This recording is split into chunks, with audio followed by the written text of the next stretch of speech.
चलिए देखें, हम लोग स्टैक को एरे के माध्यम से इम्प्लीमेंट करने जा रहे हैं। उसके लिए हम लोग क्या करेंगे, हमने एक फाइल बना लिया स्टैक एरे डॉट सी नाम की, VS कोड में, विजुअल स्टूडियो कोड में। सबसे पहले हम क्या कर लेते हैं, एक स्टैक डिफाइन कर लेते हैं। स्टैक को हम यहाँ पे ग्लोबल, स्टैक को जो हम डिफाइन कर रहे हैं ग्लोबली डिफाइन कर रहे हैं। ग्लोबली का मतलब ये हो गया, यहाँ पे स्टैक क्या है, स्टैक देखिए एक एरे वेरिएबल है जिसकी मैक्सिमम साइज 5 है, और इसको हम डिफाइन कर रहे हैं कैसे, ग्लोबली। सुनिए, ग्लोबल वेरिएबल और लोकल वेरिएबल का कॉन्सेप्ट होता है। लोकल वेरिएबल ऐसे वेरिएबल होते हैं जिनको किसी फंक्शन की बॉडी के अंदर डिफाइन किया जाता है, जबकि ग्लोबल वेरिएबल ऐसे वेरिएबल होते हैं जिनको फंक्शन की बॉडी के अंदर डिफाइन ना करके बल्कि फंक्शन की बॉडी के बाहर डिफाइन करते हैं। तो देखिए ये किसी फंक्शन की बॉडी के अंदर नहीं है, और इसको ग्लोबली क्यों बना रहे हैं, क्योंकि चूंकि हम 3 अलग अलग फंक्शन बनाएंगे, एक पुश नाम का फंक्शन बनाएंगे, एक पॉप नाम का बनाएंगे, एक ट्रावर्स नाम का फंक्शन बनाएंगे।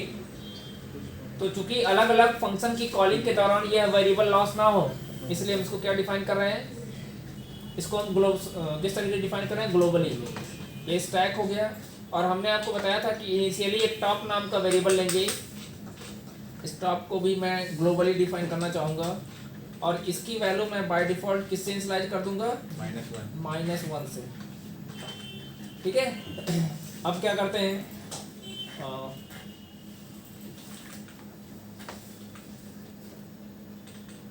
कुछ फंक्शन के प्रोटोटाइप हम डिफाइन कर देते हैं, जैसे वाइड, एक चूंकि हम पुश नाम का फंक्शन बनाएंगे, एक पुश नाम का फंक्शन हो गया, एक पॉप नाम का फंक्शन बनाएंगे। तो इसके लिए प्रोटोटाइप डिफाइन कर देते हैं पॉप। ठीक है। अब एक वाइड ट्रावर्स नाम का फंक्शन बनाते हैं। ये सब क्या है, फंक्शन के प्रोटोटाइप्स हैं। अब हम क्या करते हैं, सबसे पहले मेन फंक्शन को डिजाइन करते हैं।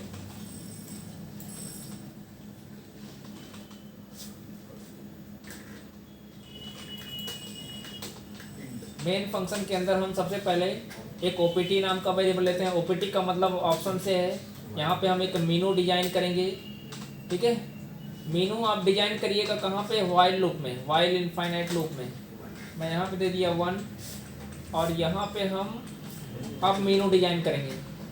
ये आपका पता है वाइल लूप में 1 पास करने का मतलब ये हो गया, ये आपका ट्रू लूप या इसको इनफाइनाइट लूप भी कहा जाता है। ठीक है। अब हम क्या करेंगे, एक मीनू डिजाइन करेंगे। यहाँ पे हम लिख देंगे, सॉरी /n मैं पहले कर देता हूँ। फर्स्ट ऑप्शन पे हम क्या करना चाहते हैं, पुश ऑपरेशन। सेकेंड पे पॉप ऑपरेशन। ठीक है। फिर /n। थर्ड पे हम क्या करना चाहते हैं, ट्रावर्स करना चाहते हैं। फिर /n करके हम फोर्थ पे क्या करना चाहते हैं, एग्जिट करना चाहते हैं।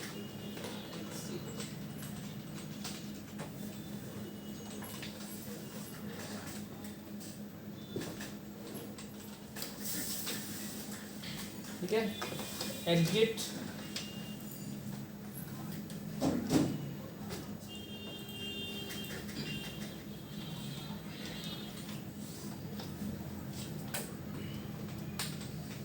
मैं यहाँ पे एक और मैसेज देना चाहता हूँ, थैंक यू। ठीक है, सेमीकोलन। अब क्या करते हैं, अब हम यहाँ से हम चॉइस पूछेंगे कि आप इंटर योर चॉइस। ठीक है, आप कौन सा ऑपरेशन परफॉर्म करना चाहते हो।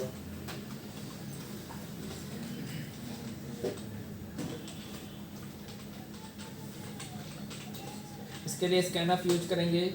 इसके अंदर वैल्यू इंटर करेंगे, -d %opt करेंगे। अब यहाँ पे स्विच केस स्टेटमेंट का यूज करेंगे। चूँकि हम मीनू ड्रिवन प्रोग्राम बनाने जा रहे हैं, इसलिए हम यहाँ पे स्विच केस स्टेटमेंट का यूज करेंगे। यहाँ पे opt वेरिएबल को पास कर देंगे। यहाँ पे केस वन में हम क्या करेंगे, हम पुश ऑपरेशन परफॉर्म करना चाहते हैं। फिर ब्रेक करेंगे। ठीक है। फिर केस टू में हम पॉप ऑपरेशन परफॉर्म करना चाहते हैं। ठीक है, एक सेकंड में फंक्शन का नाम देख लेता हूँ। फंक्शन का नाम क्या है? पॉप है। ठीक है, सब स्मॉल में मैंने लिया हुआ है। तो अब जब केस टू मतलब अगर कोई यूजर सेकंड चूज करता है तो पॉप फंक्शन कॉल होगा। फिर इसके नीचे भी ब्रेक करेंगे ताकि एक बार में एक ही ऑपरेशन परफॉर्म हो। केस थर्ड में क्या होगा?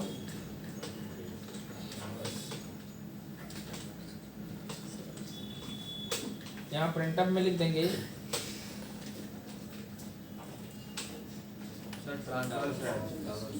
सॉरी, अच्छा अभी ट्रावर्स भी है ना। कितने ऑप्शन थे? 4। ठीक है, यहाँ तो 3 ही रहेगा। यहाँ पे ट्रावर्स आपका हो गया। ट्रावर्स को फंक्शन को कॉल करेंगे तो क्या करेंगे? ब्रेक करेंगे। फिर एक और केस बनाएंगे, केस 4। फिर यहाँ से क्या करेंगे? प्रिंटफ थैंक यू यहाँ लिखना चाहिए था, कोई दिक्कत नहीं है।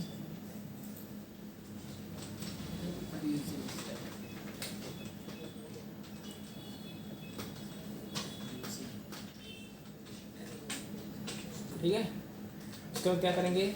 एग्जिट फंक्शन कॉल करेंगे।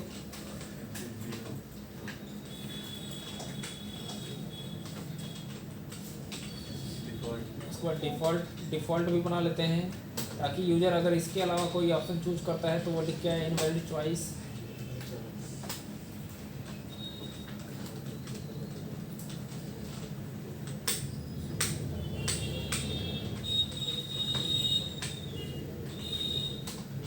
यहाँ पे भी मैं ब्रेक कर देता हूँ, हालांकि ब्रेक ना भी करेंगे तो हमारा काम चल जाएगा। ठीक है, ये मेनू हमारा बन गया। यहाँ से हम थोड़ा चेंज करना चाहते हैं। यहाँ पे सिर्फ लिखते हैं exit from program. Thank you लिखने की ज़रूरत।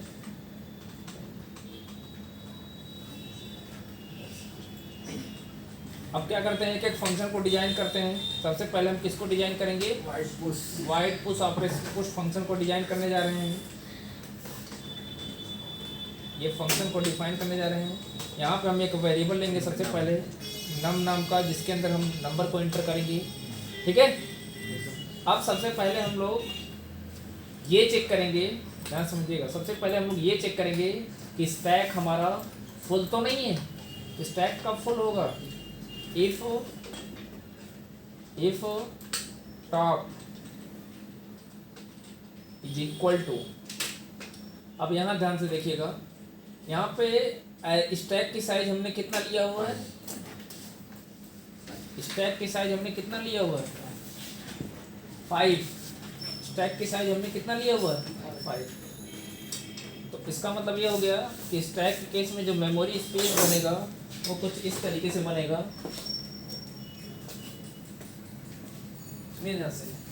कुछ इस तरीके से बनेगा।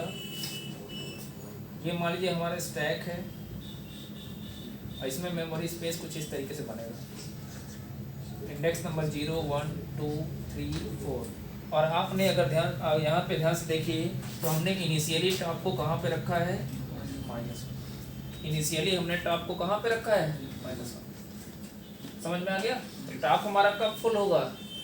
जब टॉप की वैल्यू कहाँ पे होगी? इंडेक्स नंबर 4 पे होगी।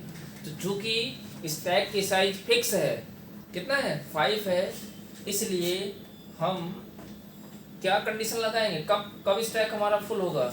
जब टॉप की वैल्यू बराबर होगी किसके? इंडेक्स नंबर 4 के। जब टॉप की वैल्यू बराबर होगी किसके? Index number 4। समझ में आ गया? अब इसके साइज अगर आप इसको 50 कर देंगे तो उस केस में फुल कब होगा? जब 49 होगा। इस तरीके से समझ में आ गया? मतलब अरे केस में इंडेक्सिंग कहाँ से स्टार्ट होती है? 0 से लेके अरे साइज -1।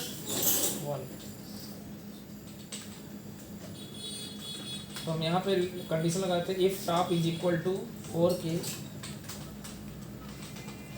प्रिंटर में प्रिंट करेगा। पहले हम ये देख लेंगे स्टैक में स्पेस है कि नहीं है। स्पेस होगा तभी तो आप अरे के अंदर एलिमेंट को स्टोर कर सकते हैं। तो यहाँ पे क्या कंडीशन प्रिंट करेगा? ओवरफ्लो।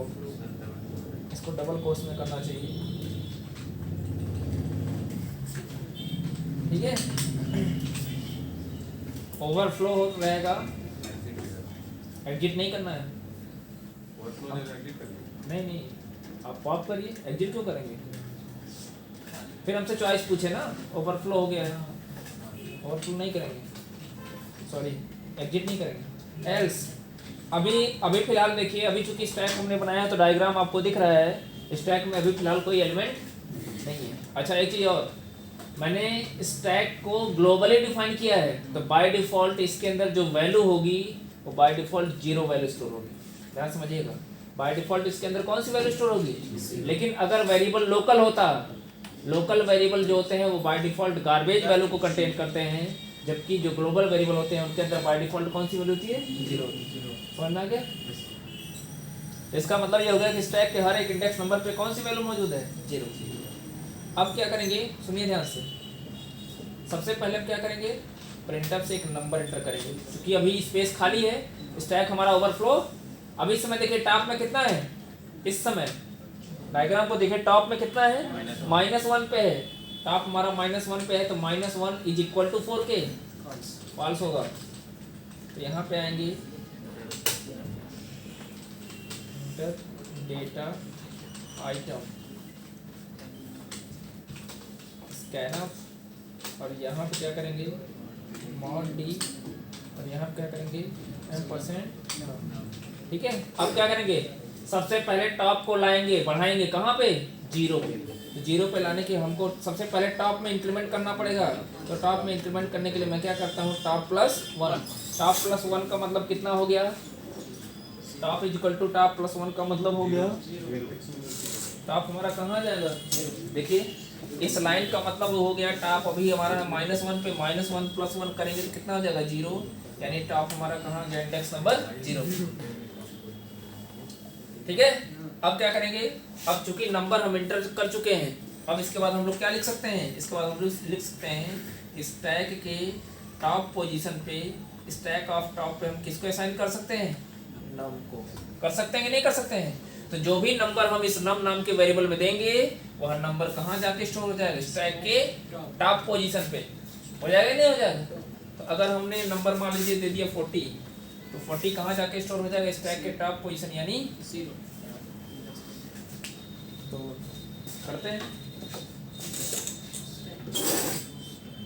यहाँ पे लिख देंगे स्टैक ऑफ टॉप में क्या साइन कर देंगे? नो। समझ में आ गया? अब देखिए ये हमारा पुश फंक्शन डिजाइन हो गया। अब इसको हम ट्रेस कर लेते हैं। अब सपोज दैट मान लीजिए कि एक बार और यूजर फर्स्ट ऑप्शन सेलेक्ट करता है, तो फर्स्ट ऑप्शन सेलेक्ट करेगा, फिर से पुश ऑपरेशन परफॉर्म होगा, तो फिर से पुश ऑपरेशन फिर से चेक करेगा। किसको चेक करेगा? टॉप को। फिर से किसको चेक करेगा? टॉप को। और इस समय टॉप में कितना है? 0 है। इस समय टॉप में कितना है? 0 है। 0 होने का मतलब फिर कंडीशन फॉल्स होगी, फिर आएगा इंटर डेटा आइटम। हमने इस बार इंटर कर दिया 30 चला गया नम में, यानी नम की वैल्यू इस बार हमने कितना दे दिया? 30। फिर देखिए टॉप इंक्रीमेंट करेगा, सबसे पहले टॉप को क्या करेगा? सबसे पहले टॉप को इंक्रीमेंट करेगा। ठीक है, टॉप को जब इंक्रीमेंट किया तो यहाँ पे क्या हो गया? स्टैक के टॉप पे वो पोजीशन नंबर इंसर्ट हो जाएगा इस तरीके से। समझ में आ गया? फिर एक बार और पुश ऑपरेशन परफॉर्म करते हैं। इस बार मान लीजिए हमने दे दिया 60 कहाँ चला गया? नम में। फिर टॉप को इंक्रीमेंट करते हैं, टॉप हमारा कहाँ चला जाएगा? इंडेक्स नंबर 3 पे। फिर 60 यहाँ आ जाएगा। इस तरीके से हम स्टैक के अंदर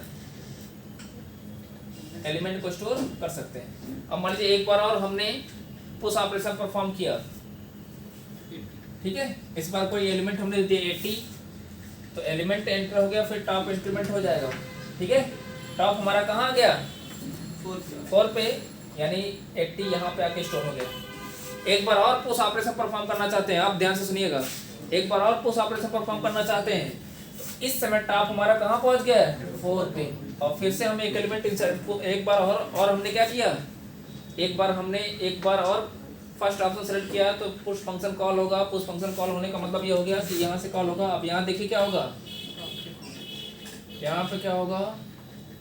कि यहाँ पे प्रिंट करेगा क्या, यहाँ पे टॉप की वैल्यू कितनी है 4 4 4 के इक्वल हो गया, प्रिंट करेगा ओवरफ्लो। और जब इफ वाला पार्ट एग्जीक्यूट करेगा तो एल्स वाला पार्ट एग्जीक्यूट नहीं करेगा, कंट्रोल को फिर से ट्रांसफर कर देगा कहाँ पे, वहाँ पे करेगा जहाँ से हमने फंक्शन को कॉल किया था। फिर से वही मीनू दिखेगा पुश पॉप ट्रावर्स। तो ये इस तरीके से हम लोग उस ऑपरेशन को आसानी से परफॉर्म कर सकते हैं। अच्छा देखिए, टॉप भी ग्लोबल है, सुनिए ध्यान से, टॉप भी ग्लोबल है और स्टैक भी ग्लोबल है। यानी इसका मतलब यह हो गया कि जब कंट्रोल हमारा यहाँ से दूसरे किसी फंक्शन के अंदर जाएगा जैसे पॉप में, तो ना ही स्टैक अपनी वैल्यू लॉस करेगा, ना ही टॉप अपनी वैल्यू लॉस करेगा। टॉप जहाँ है वहीं पड़ा रहेगा, स्टैक जहाँ है, जिसको जहाँ मेमोरी में जो स्पेस पड़ा हुआ जिसकी जो भी वैल्यू है वो वैल्यू किसकी लॉस होगी, नम की। ठीक है, ये एक लोकल वेरिएबल है। अब हम एक दूसरा फंक्शन आपको बनाने जा रहे हैं, वो है कौन सा फंक्शन है, पॉप का फंक्शन। तो पॉप का फंक्शन बनाने के लिए क्या करेंगे, फिर से फंक्शन का नाम देंगे वाइड पॉप।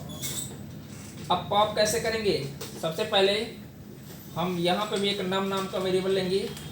नम क्यों ले रहे हैं, ताकि जो एलिमेंट पॉप करेंगे उस एलिमेंट को हम क्या करेंगे, निकालेंगे। अच्छा एक चीज़ और समझिए, अभी फिलहाल पहले हम यहाँ पे भी चेक करेंगे, ध्यान देखिएगा कि हमारा ऐसा नहीं है कि स्टैक हमारा इनपुट ही है। पहले हम इसको चेक करेंगे, तो स्टैक हमारा इनपुट ही कब होगा, जब टॉप की वैल्यू बराबर होगी किसके, -1 के। तो हम यहाँ क्या करेंगे, एक प्रिंटफ यहाँ पे क्या लिख देंगे, अंडरफ्लो का मतलब स्टैक इज इम्पटी। यहाँ पे क्या कर देंगे, /n। ठीक है, एल्स में क्या है, क्या अभी आपको स्टैक इम्पटी दिख रहा है, स्टैक आपके सामने है, डायग्राम पे है, अभी फिलहाल स्टैक हमारा इम्पटी नहीं है। तो स्टैक में है कितना, इस समय टॉप में है कितना, 4। इस समय टॉप हमारा कहाँ पे है, मैंने आपको पहले ही बताया था कि फंक्शन की कॉलिंग के दौरान टॉप अपनी वैल्यू लॉस नहीं करेगा। क्यों, क्योंकि टॉप हमारा ग्लोबल वेरिएबल है, अगर लोकल होता तो लॉस कर जाता। तो इस समय देखिए टॉप की वैल्यू कितनी है, 4 बराबर नहीं है बराबर है -1 के, कंडीशन होगी फॉल्स, एल्स पे आएगा। अब सबसे पहले क्या करेंगे, नम में निकालेंगे किसको, स्टैक के टॉप पोजीशन पे जो वैल्यू है उसको, यानी स्टैक के टॉप पे कौन सी वैल्यू है, स्टैक के टॉप पोजीशन पे कौन सी वैल्यू है, 80 है। 80 किस में चला गया, नम में। अब नम की वैल्यू को हम क्या करेंगे, अब यहाँ पे लिख देंगे पॉप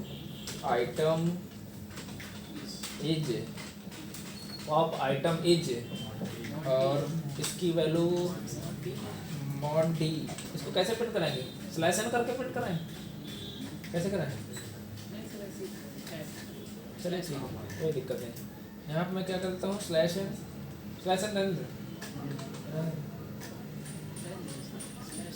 ठीक, चलो /n। और यहाँ पे क्या लिखेंगे, नम में आया था ना निकल के। अब क्या करोगे, हाँ टॉप को घटाएंगे, हर एक पॉप ऑपरेशन के बाद टॉप को क्या करना है, समझ में आ गया। ये आपका कौन सा ऑपरेशन हो गया, आपका पॉप ऑपरेशन हो गया। ठीक है, इसको भी चेक कर लेते हैं, देखिए अब जब यूजर, देखिए आप मीनू एक बार देख लीजिए, जब यूजर यहाँ पे ऑप्शन में, जब यूजर ऑप्शन में देगा 2, तब यहाँ पे 2 मिलेगा, और कौन सा वैल्यू मैच करेगा, केस 2 की वैल्यू मैच करेगा, और कौन सा फंक्शन कॉल होगा, पॉप।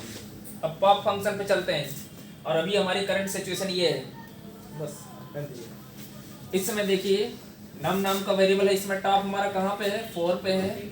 4 बराबर नहीं है -1 के, 4 इज इक्वल टू -1 के, इज इक्वल टू का साइन है, कंडीशन फॉल्स होनी है, हो जाएगी। अब यहाँ पे आएगा स्टैक के टॉप पे, स्टैक कहने का मतलब दिस, टॉप कहने का मतलब 4, स्टैक के टॉप पे कौन सी वैल्यू है, 80, तो लिखेगा pop item is equal to क्या प्रिंट करेगा, 80। ठीक है, अब क्या करेगा, अच्छा देखिए ये आइटम किस में चला गया, सॉरी स्टैक के टॉप पे जो एलिमेंट था नम में चला जाएगा, इसकी वैल्यू को प्रिंट कर देंगे। अब टॉप को घटाएंगे तो टॉप हमारा कहाँ जाएगा, इंडेक्स नंबर 3 पे। समझ में आ गया, मतलब एक एलिमेंट पॉप हो चुका है। अब फिर से हम एक बार और पॉप ऑपरेशन परफॉर्म करना चाहते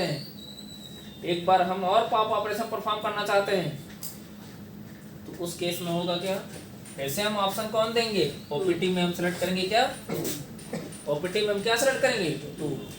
तो ओपीटी में जब 2 सेलेक्ट करेंगे तो फिर से क्या होगा, फिर से पॉप वाला फंक्शन कॉल होगा। यहाँ पे इसमें टॉप की वैल्यू कितनी है 3 इज इक्वल टू -1 के, कंडीशन फॉल्स होगी, फिर से एल्स पे आएगा। स्टैक के टॉप पे जो एलिमेंट होगा, कौन सा एलिमेंट है 70, तो पहले कौन सा पॉप हुआ 80, अब दूसरा एलिमेंट कौन सा पॉप होने जा रहा है 70, मतलब पहले 80 पॉप हो गया, अब कौन सा एलिमेंट पॉप होने जा रहा है 70। समझ में आ गया, ठीक है। अब ये ऐसे ऐसे जाएगा, तो जब सबसे लास्ट में एलिमेंट पॉप होगा, सबसे लास्ट में कौन सा एलिमेंट पॉप होगा 40। अभी हम आपको इस तरीके से बाकी एलिमेंट को भी पॉप किया जा सकता है, क्योंकि हमको ट्रावर्सल का भी ऑपरेशन बताना है, इसलिए हम अभी स्टैक से एलिमेंट को मतलब डायग्राम में हम कोई चेंज करना नहीं चाहते। तो मैं आपको यहाँ पे बता दे रहा हूँ, जब सबसे लास्ट में कहाँ आएगा टॉप हमारा, जब यहाँ पे आएगा तो इस एलिमेंट को पॉप करने के बाद, यानी सबसे लास्ट में जो एलिमेंट पॉप होगा वो कौन सा होगा 40। उसके बाद ध्यान दीजिएगा, एलिमेंट पॉप हो गया, प्रिंट हो गया, तो टॉप फिर से घटेगा, तो टॉप कितने पे है 0 पे है, 0 -1 करेंगे तो फिर से टॉप हमारा कहाँ पे जाएगा -1। अब एक बार और अगर फिर से कोई पॉप ऑपरेशन परफॉर्म करना चाहता है तो उस केस में क्या देगा, फिर से 2 चूज करेगा, तो 2 चूज करेगा, फिर से पॉप वाला फंक्शन कॉल होगा, और इस समय टॉप में कितना है -1, टॉप की वैल्यू -1 होने का मतलब ये हो गया कि स्टैक क्या है अंडरफ्लो है। अंडरफ्लो होने का मतलब ये हो गया कि स्टैक में अब फिलहाल कोई एलिमेंट ट्रावर्स करने के लिए नहीं बचा। समझ में आ गया, ठीक है।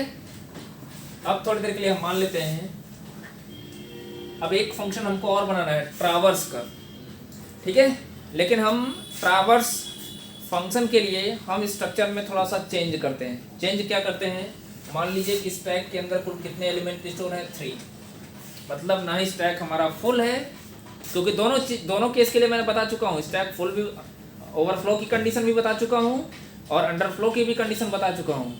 अब जब हम स्टैक के एक एक एलिमेंट को डिस्प्ले कराना चाहते हैं तो उसके लिए मैं एक ऐसा डायग्राम बनाता हूँ स्टैक का, जहाँ पे स्टैक हमारा ना ही फुल है और ना ही एम्प्टी है।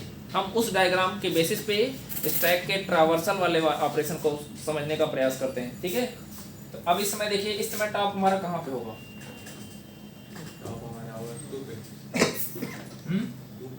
पहले एलिमेंट को इंसर्ट किए थे, नहीं, हाँ 2 पे होगा, वेरी गुड।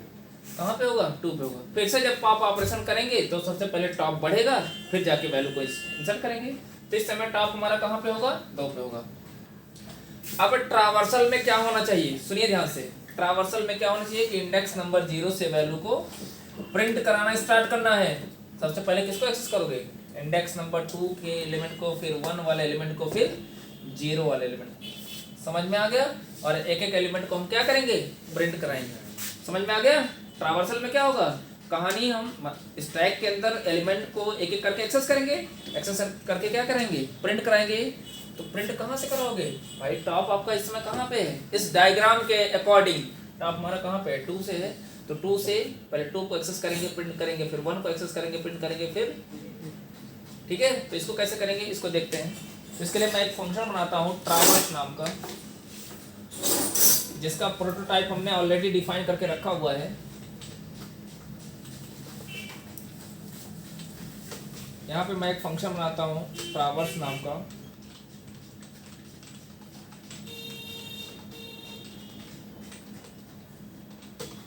ठीक है।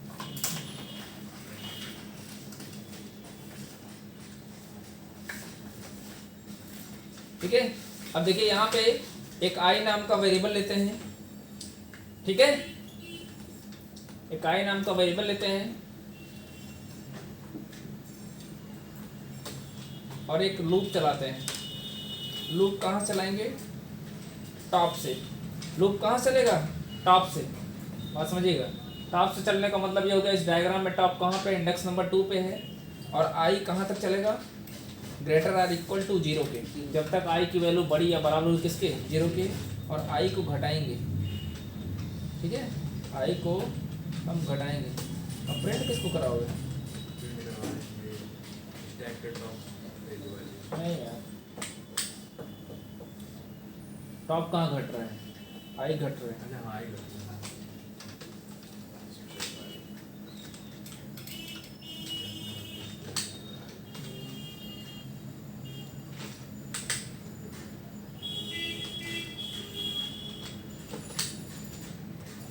स्टैक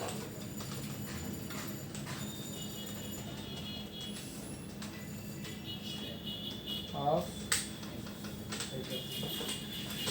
ठीक है, इस तरीके से हम स्टैक के अंदर मौजूद एक एक एलिमेंट को हम एक्सेस करके प्रिंट करा सकते हैं। अब इस प्रोग्राम को एग्जीक्यूट करा के देखते हैं।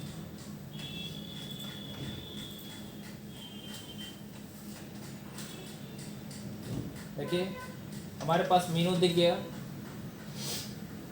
सॉरी, एक चीज़ इसमें हमने मिस्टेक किया, प्रोसेस डॉट एच का हमने इस्तेमाल नहीं किया है, ठीक है, क्योंकि exit function process dot H में डिफाइन होता है, हमने उसे हेडर फाइल को डिफाइन नहीं किया है, इसलिए थोड़ा सा इसमें कुछ प्रॉब्लम दिखा रहा है, लेकिन फिर भी प्रोग्राम को रन कराते हैं। पहले ऑप्शन में क्या दे रहा है, देखिए सबसे पहले मीनू दिखा, push, pop, traverse, exit from program. हमारे पास 4 चॉइसेज हैं, इन चारों में से कोई एक चॉइस क्या करना है, सेलेक्ट करना है, ठीक है। तो हम पहले अगर कोई 5 दे देता है पहली बार तो लिख के आएगा इनवैलिड चॉइस, ठीक है। तो आपके पास मजबूरी है कि हम इन्हीं 4 चॉइसों में से किसी एक चॉइस को क्या करेंगे, सेलेक्ट करेंगे। तो पहले हम पुश ऑपरेशन परफॉर्म करते हैं, तो पहले 10, फिर हम एक बार और पुश ऑपरेशन परफॉर्म करना चाहते हैं तो 20 हो गया, फिर हम एक बार और पुश ऑपरेशन परफॉर्म करना चाहते हैं तो चॉइस में हमने दिया 1, और यहाँ पे मैंने दे दिया क्या 30। यहाँ देखिए चॉइस की स्पेलिंग हमने प्रिंटर में मिस कर दिया है, ठीक है, इसलिए स्पेलिंग गलत आ रहा है, तो उसकी दिक्कत नहीं हो तो मैसेज है उसको आप चेंज कर सकते हो, अभी हम चेंज करके आपको दिखा देंगे।